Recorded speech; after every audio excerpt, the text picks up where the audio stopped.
Il faut savoir que déjà les musées royaux des beaux-arts, on a une très grande collection des œuvres de Rick Wouters. Ça fait tout un temps qu'on a envie de travailler sur ce sujet.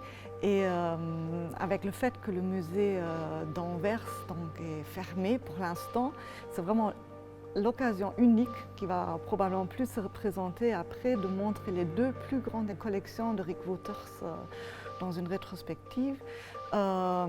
Et c'était vraiment ça le clic.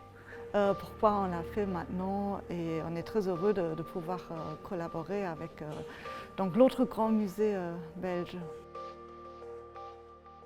Pour Rick Wouters, il faut savoir qu'évidemment il est décédé à 33 ans, donc son œuvre se déploie sur 10 à 15 ans à peine.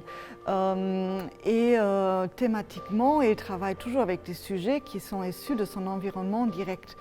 De ce fait, c'est plus une approche presque, je dirais peut-être intuitif d'un talent qui s'est travaillé aussi bien avec le dessin qu'avec la peinture, avec la sculpture, ce qui est le domaine par lequel il entre dans le travail artistique.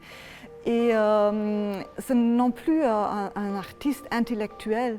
Donc ce qu'il cherche, c'est vraiment le travail, je dirais purement artistique, pour le dire de façon très simple. Donc vraiment travailler avec la main, avec les différentes matières techniques, et d'essayer de développer comme ça un art qui est très personnel et qui sort de la fin du siècle belge pour vraiment entamer cette modernité du XXe siècle en même temps que les générations qu'on connaît des fauves français et des expressionnistes allemands.